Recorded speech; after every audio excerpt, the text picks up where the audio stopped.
Into life comes from great roots. In 1983, the visionary Vito Russo produced for television the first show by, for, and about gays and lesbians. He called the show Our Time, and Vito meant it. Tonight, we're going to show you a clip from one of the first 13 segments that Vito produced. And there's a special guest and a special friend of Vito's on. Maybe you'll recognize her. This is Vito Russo for Our Time in Cleveland, Ohio, where one of the most incredible ambassador of goodwill tours in America is taking place. Yes, it is. It's Mrs. Judith Beasley emerging from the limousine outside Keys Bar in Cleveland, Ohio, with a quiche in her hand, waving to the crowd, approaching the bar now, waving to the many fans waiting for her. Mrs. Beasley, can you tell me why you've come to Keys in Cleveland, Ohio tonight? Well, as you may know, it has been publicized in quite a few of the papers across the country. I am on a goodwill tour as a goodwill ambassador on behalf of the League of Concerned Citizens from Calumet City, Illinois, which is my hometown, and I'm so proud of it. This particular evening, I'm here on behalf of the heterosexual community doing community outreach to the homosexual community, and I brought the quiche of peace, and I hope they'll accept it in the same spirit with which it's given. Is quiche a very popular dish in Calumet City?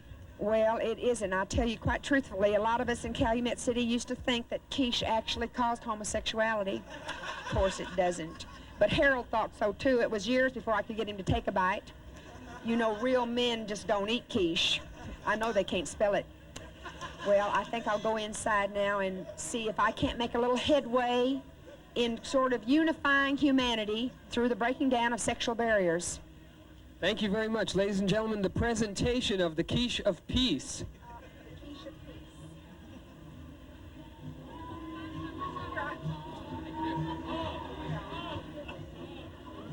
Do you think that was in the spirit in which it was intended? They didn't act like they wanted me to come inside, did they? Well, maybe they don't want to be photographed. Well, you know, and I don't blame them. They're very vulnerable in this society. I think what we'll do, we'll just lower our cameras down about 1.5 feet and we'll go inside and leave them their anonymity. I've been persuaded, I don't know how they did it, but I've been persuaded to have a beer by myself away from home. I don't know what Harold's going to think, but I guess it'll loosen me up and enable me to converse and talk with these people on a more kind of personal and warm level. Now you all just go on and dance. I want to study your custom.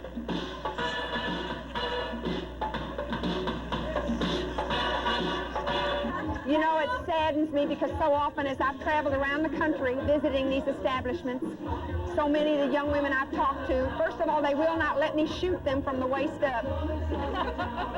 And that hurts me deeply. You know, I think it's so important that a person stand up and be proud of whatever it is they are. So for us to shoot them from the knees down, it's as if this part of them does not even exist.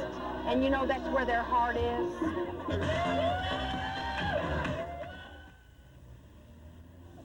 Mrs. Judith Beasley emerging from Keys, a bar in Cleveland, Ohio. Mrs. Beasley. Well, I know why we don't see many homosexuals on the street. They're all in there. And if you go inside, I think you can get a piece of that quiche. And now from our studios in Los Angeles, Willie Tomlin.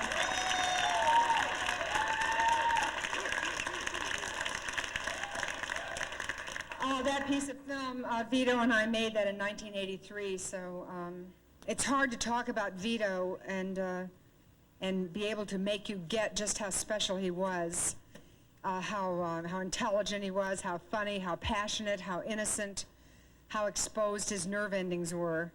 One of my earliest memories was in telling him about something that had happened to me one night after I'd moved here to California from New York. And I had been invited, it was 1969, and I had been invited by a friend to meet Chita Rivera. And we met up on the Strip at a place called Dino's. 4 of us, we sat in the back until very late talking and drinking. And in those days, I was compulsively confrontive. My antennae were always up. I was just waiting to challenge somebody, anybody that I thought was doing anything even remotely politically incorrect. And so we were sitting there, and Chita has a kind of New York accent anyway, and it is not, and talks real fast, and it's not always real easy to understand. And so she had begun talking about the boy dancers she was working with. And of course, I'd already bristled a bit at the phrase boy dancers. And suddenly I heard her saying, "Purse Nellie." And, you know, my eyes went like slits, and I cut her right off, and I said, "What did you just say?" And of course, she had no idea what I was driving at, and she said, "When?" And I said, "Just a minute ago. You said something about your boy dancers. What was that supposed to mean?" And totally innocent, she said, "I don't know what. What do you mean?" And I said, "A minute ago, what did you say? You just said something. I don't understand what that means at all." She says, "What did I say? What did I say?" I said, "You said Purse Nellie. What's that supposed to mean?" And she said, "What, Purse Nellie? You know, Purse Nellie, Purse Nellie, Purse Nellie." And I realized she meant personally. And and of course I fell on the floor laughing. And when I got home, I called Vito because he was so political, and we were so on edge that way and so confrontive. And when I told him, of course, we just roared laughing. But ever after, Purse Nellie became a kind of reference between us, and he always used it in his letters to me. And his letters, which I was lucky enough to be on the receiving end of, were really a kind of running chronicle of the movement and about how deeply he felt about it and about himself and about his part in all of it. And sadly, I must say, his letters are as relevant today as they were then. And this one is dated May 11th, 1978. "I'm very depressed and disheartened by St. Paul, Wichita, and next Eugene. This situation could turn very serious any time now." And I must say, I'm going to digress for a moment because, as I said, a lot of Vito's letters were very funny, and he might write me something as outrageous and wonderful as, you know, "At the rally today, Grace Jones bared her tits to 1,000 lesbians and sang 'I Need a Man,' and all hell broke loose."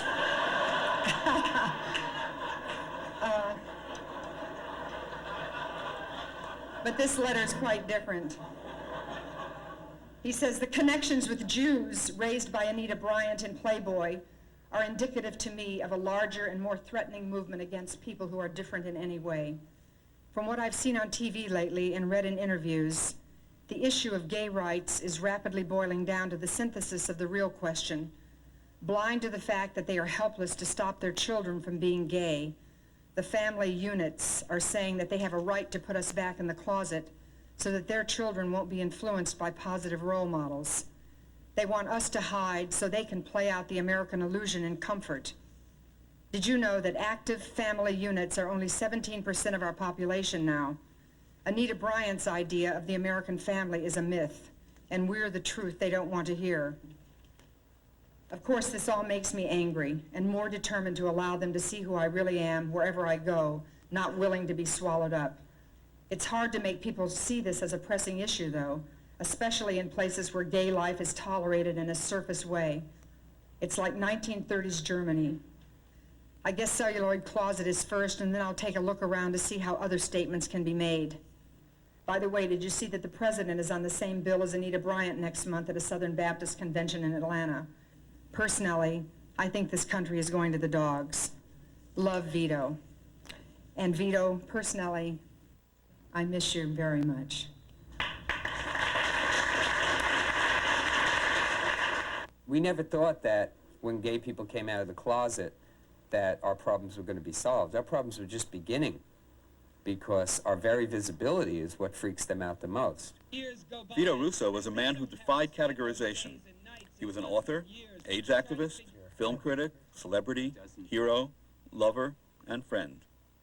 He was a man who loved life passionately and was a shaper of the times in which he lived.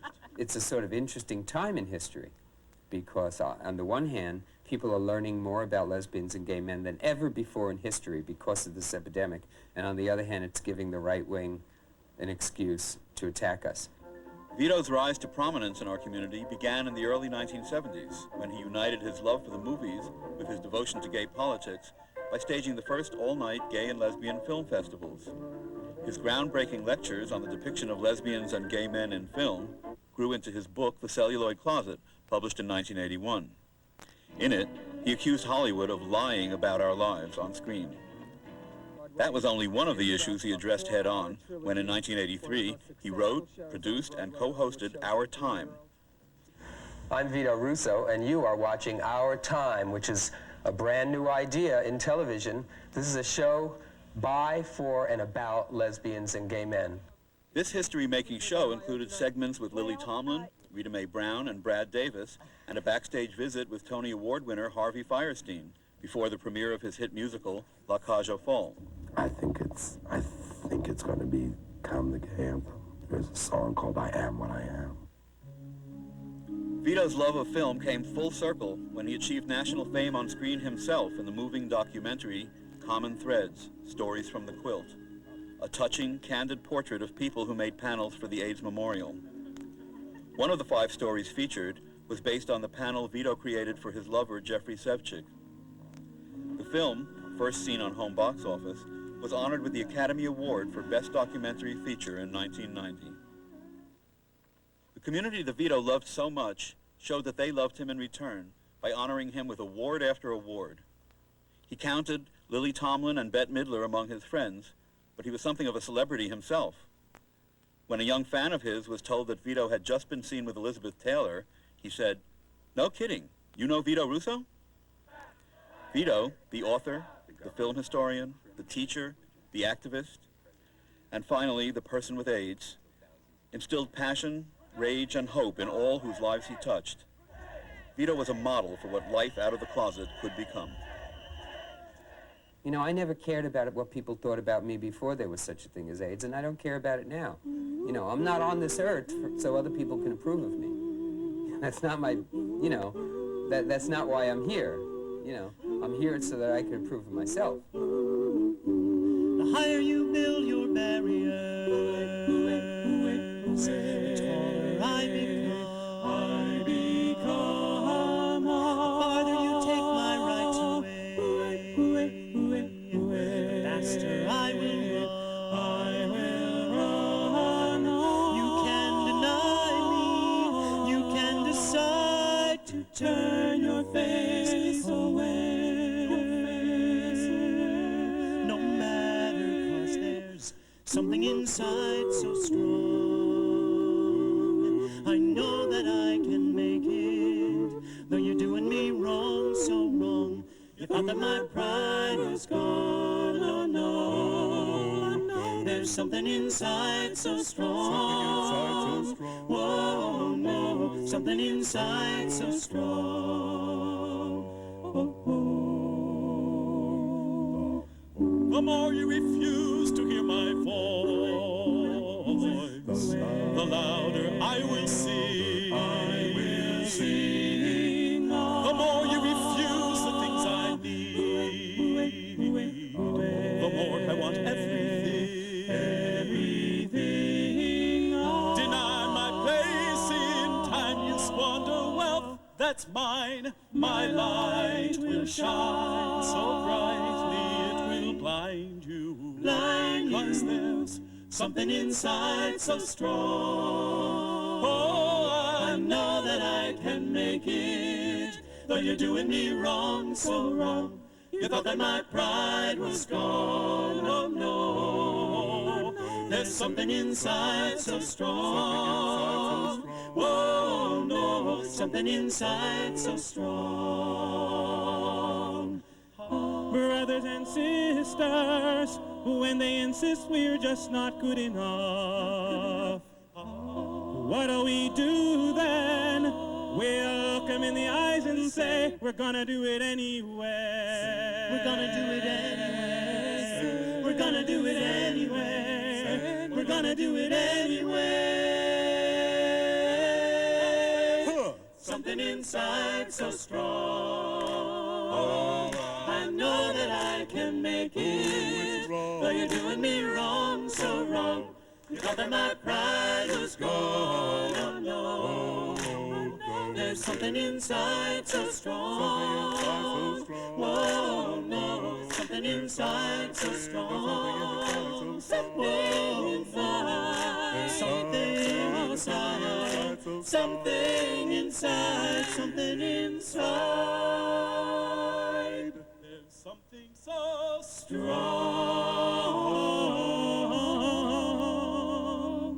It's so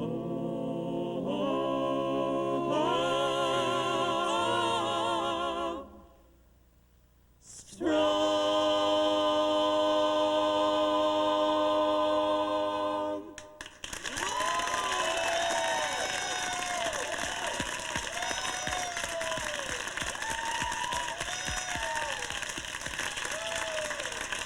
Thanks to Flirtations. Thanks to Lily Tomlin. Thanks all of you. We'll see you next month.